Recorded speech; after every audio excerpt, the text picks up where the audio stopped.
Good morning दोस्तों, ये सुबह है त्रियुगी नारायण की। नमस्कार दोस्तों, मैं हूं विकास भट्ट। मैं हूं देवभूमि उत्तराखंड के श्रीनगर गढ़वाल से।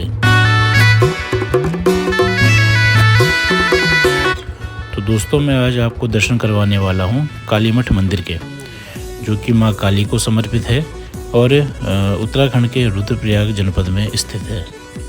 हरिद्वार से इसकी दूरी लगभग 230 किलोमीटर और गुप्तकाशी से लगभग 8 किलोमीटर की दूरी पे स्थित है सिद्धपीठ कालीमठ मंदिर।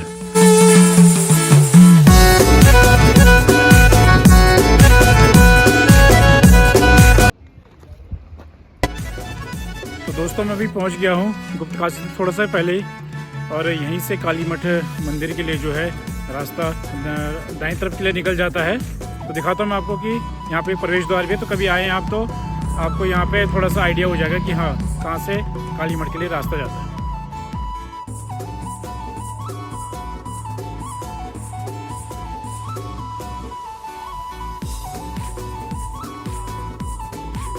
तो दोस्तों, जो रोड जाती है सोनप्रयाग गौरीकुंड के लिए केदारनाथ मार्ग पे, उससे पहले ही गुप्तकाशी से आप कालीमठ के लिए दाईं तरफ से अपने नीचे के लिए जा सकते हैं।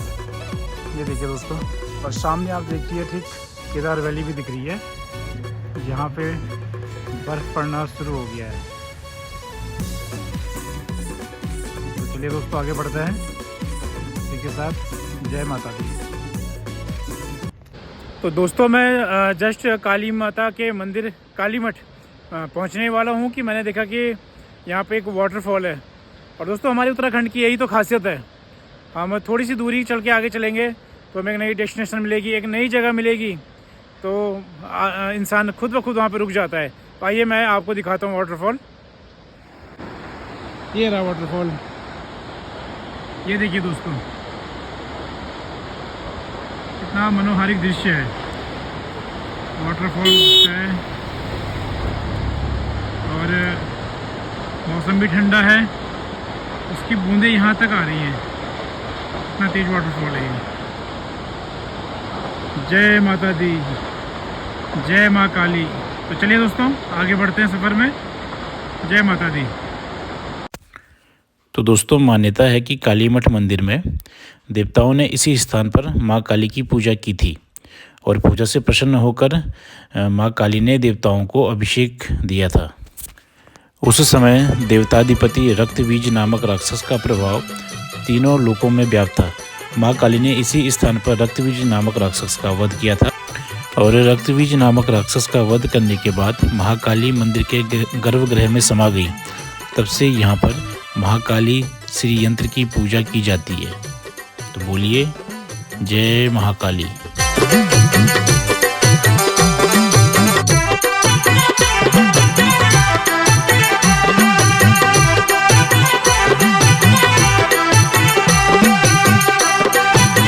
दोस्तों, कालीमठ मंदिर सरस्वती नदी के तट पर स्थित है और माँ काली शुंभ निशुंभ और रक्तबीज का संहार करने के लिए काली शिला में 12 वर्ष की कन्या के रूप में प्रकट हुई थी। काली शिला में देवी देवताओं के 64 यंत्र हैं।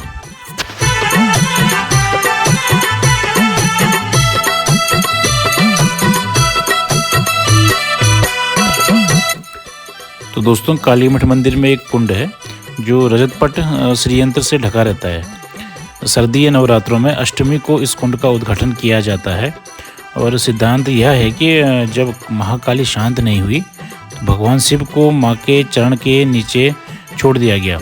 जैसे ही महाकाली ने शिव की छाती में पैर रखा था, वैसे ही वह शांत होकर उसी कुंड में अंतर्ध्यान हो गई और मान्यता है कि महाकाली के समान कुंड में समाई हुई है। कालीमठ में शिव शक्ति स्थापित है। यहाँ पर महाकाली, महालक्ष्मी, महासरस्वती, गौरी मंदिर और भैरवनाथ मंदिर स्थित हैं।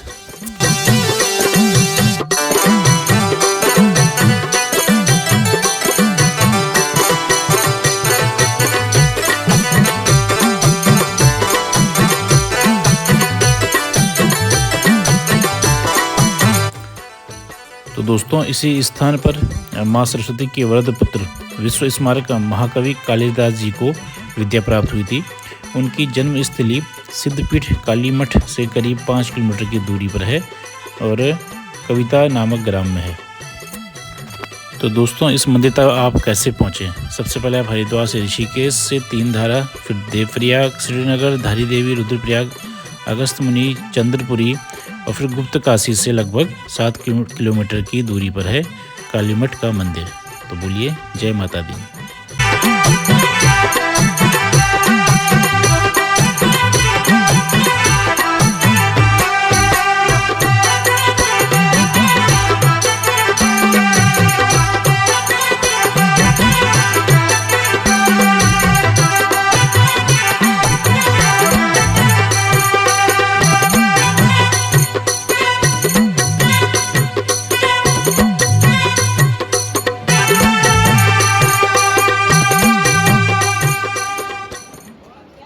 तो फाइनली दोस्तों मंदिर पहुंच चुके हैं और सबसे पहले प्रसाद लेते हैं, फिर चलते हैं अंदर काली माता के दर्शन के लिए।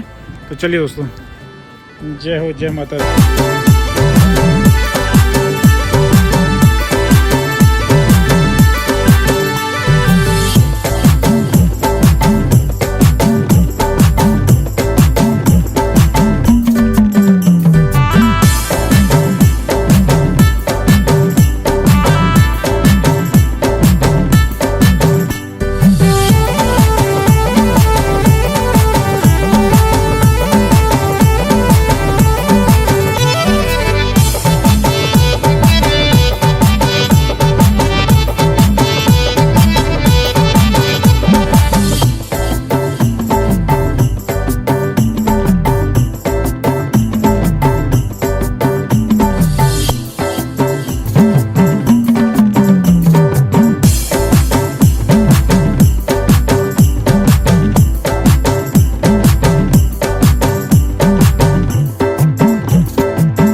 तो आइए दोस्तों, माता के अच्छे से दर्शन हो गए हैं और अच्छे से पूजा अर्चना भी हो गई है।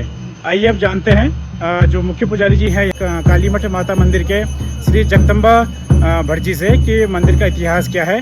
तो भटजी बताएंगे हमें। जी भटजी नमस्कार। नमस्कार। जय महाकाली। जय महाकाली। तो भटजी बताइए, आप थोड़ा सा मंदिर के बारे में बताइए। काली काली महाकाली कालिके पापनाशिनी खड्ग हस्ते मुंड हस्ते महाकाली नमस्ते। सर्वप्रथम ये बात है सतयुग की।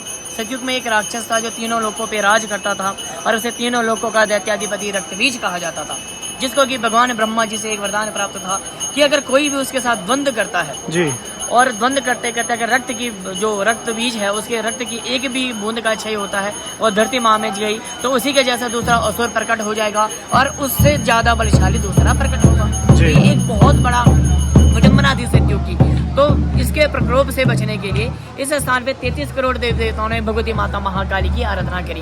तो सर्वप्रथम हमारे जो 18 महापुराण है उनमें से एक पुराण आता है स्कंद पुराण। स्कंद पुराण अलग अलग खंडों में विभाजित है।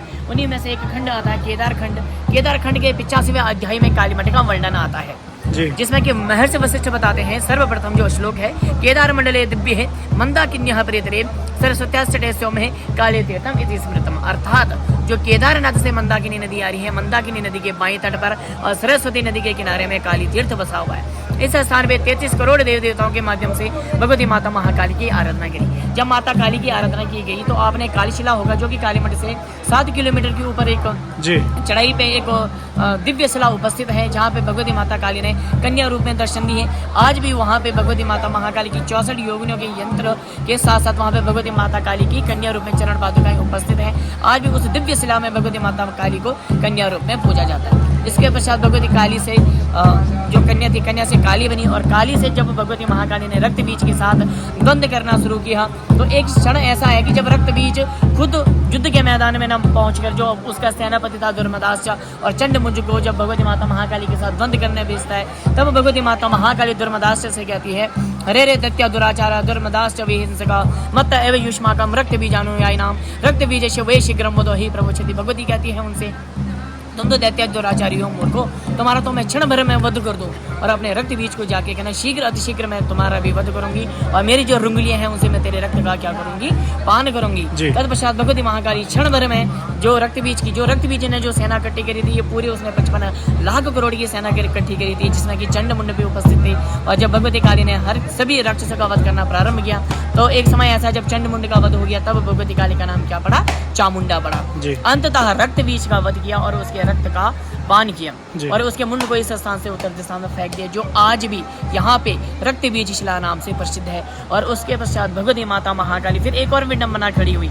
जब भगवती महाकाली ने रक्त बीज का वध कर दिया तो सारी देवी देवताएं प्रसन्न थे कि अब तो राक्षस मारा गया, अब तो सब कुछ अच्छा होगा। लेकिन फिर भगवती महाकाली शांत नहीं हुई। देखिए, कोई भी शक्ति होती है, कन्या से जब वो महाकाली बनती है और आप सोचिएगा 55 लाख करोड़ की सेना का वध किया है, तो क्या वो शक्ति आसानी से शांत हो पाएगी? तो भगवान शिव शंकर को स्वयं धरती में अवतरित होना पड़ा था और भगवती महाकाली का उनमें पाद पर चढ़ गया। तो ये स्थान यहाँ से आगे रुच महादेव में उपस्थित है, जहाँ पे आज भी भगवान शिव जी को शिला के रूप में पूजा जाता है और जहाँ पे भगवती महाकाली ने उनमें पाद रखा है वो अभी शिला बिल्कुल बनी हुई है। तत्पश्चात भगवती महाकाली को बहुत गिलानी हुई और माता महाकाली इस स्थान पे आकर अंतर्ध्यान होगी।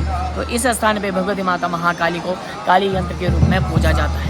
आपने जहाँ पे आपने काली यंत्र का पूजन किया, उस काली यंत्र के अंदर एक बहुत बड़ा कुंड है और उसमें 3 शिलाएं विराजमान हैं जो कि तीनों शक्तियों को समर्पित है, भगवती माता महाकाली, महालक्ष्मी और महासरस्वती जी।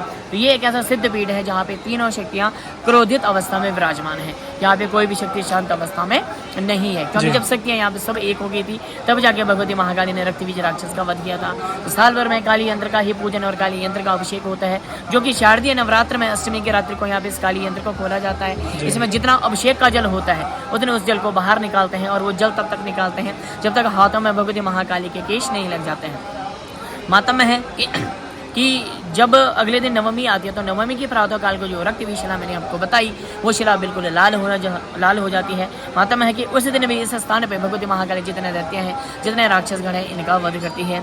इसी के साथ साथ इसी स्थान पे माता माँ सरस्वती जी के व्रत पुत्र महाकवि कालिदास जी जो हुए हैं उनको इसी स्थान पे सिद्धि प्राप्त हुई है। और काली मठ जो है ये तीसरा सबसे बड़ा सिद्ध पीठ है भगवती महाकाली का और तीसरा सबसे बड़ा तांत्रिक पीठ है। जी। इसी के साथ साथ यहाँ पे भगवती महाकाली का, महालक्ष्मी जी का गर्भस्थल उपस्थित है, जहाँ पे भगवती महाकाली की आराधना हुई थी। और वहीं पे शिव और शक्ति का एक लिंग है, जिसको कि केदारखंड के 50वें अध्याय में कालेश्वर नाम दिया गया है। उसका भी प्रातःकाल गुप्त श्रृंगार होता है और गुप्त पूजन होता है। जो अभी आपसे भी से यही माध्यम है बहन जी के माध्यम से कि आपसे भी भक्त लोग पहुंचे भगवती महाकाली जी, के बिल्कुल, तीर्थ में दर्शन और किए। भगवती महाकाली का आशीर्वाद प्राप्त करें। जय महाकाली। जय महाकाली।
शंकर महाकाल भूतेश्वर महादेव नीचे में है, मेरे रूम के अंदर जाना। जय महाकाल। यहाँ पे है, हर हर महादेव। पुल के नीचे हर हर महादेव।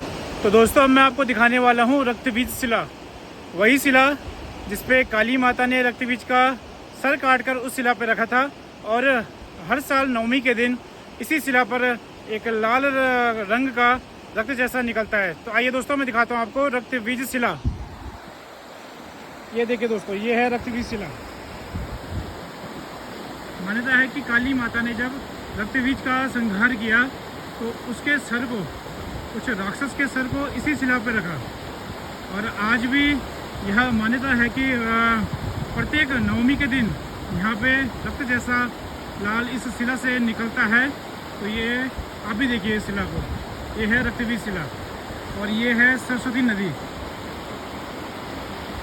माँ सरस्वती नदी के किनारे पे है पवित्र सिद्धपीठ कालीमठ मंदिर।